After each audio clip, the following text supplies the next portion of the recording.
Chevrolet Caprice till sin nya patrullbil. Ett val som förvånar en del eftersom vägegenskaperna ju inte är de allra bästa. Men är man amerikan så är man förstås också övertygad om att det egna är bäst. Som till exempel Sydney i Maryland. Han tävlar i rally med en 68ans Rambler American och dessutom med framgång i flera världsdelar.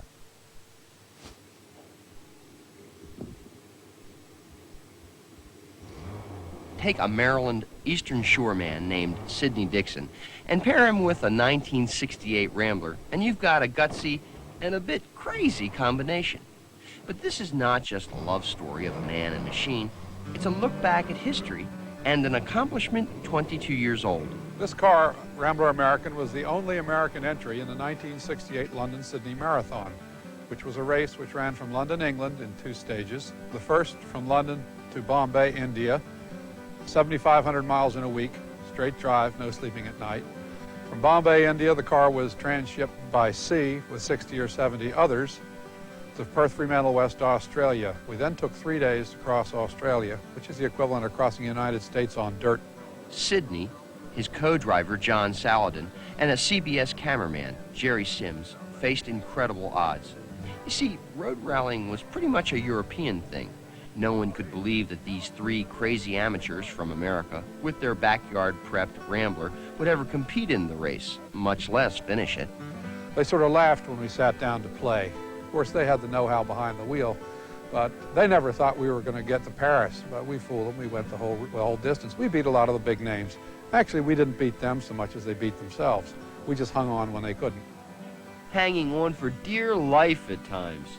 The 10,000 miles in 10 days wore on Sydney and his co-driver mentally and physically, and as in any incredible journey, left him with many stories to tell. Crossing Turkey, it got a little rough because they were throwing boulders at you, and no hard feelings of sport there.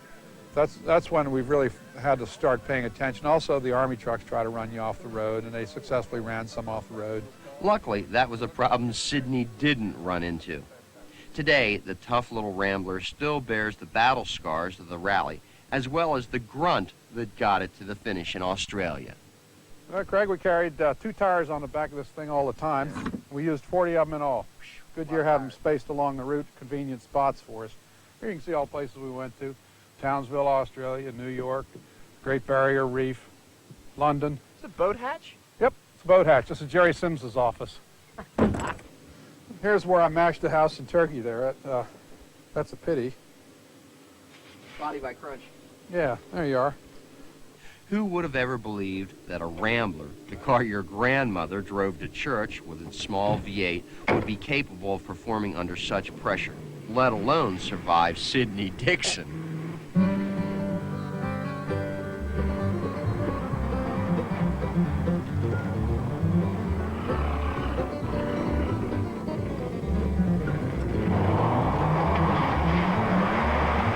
Don't be scared.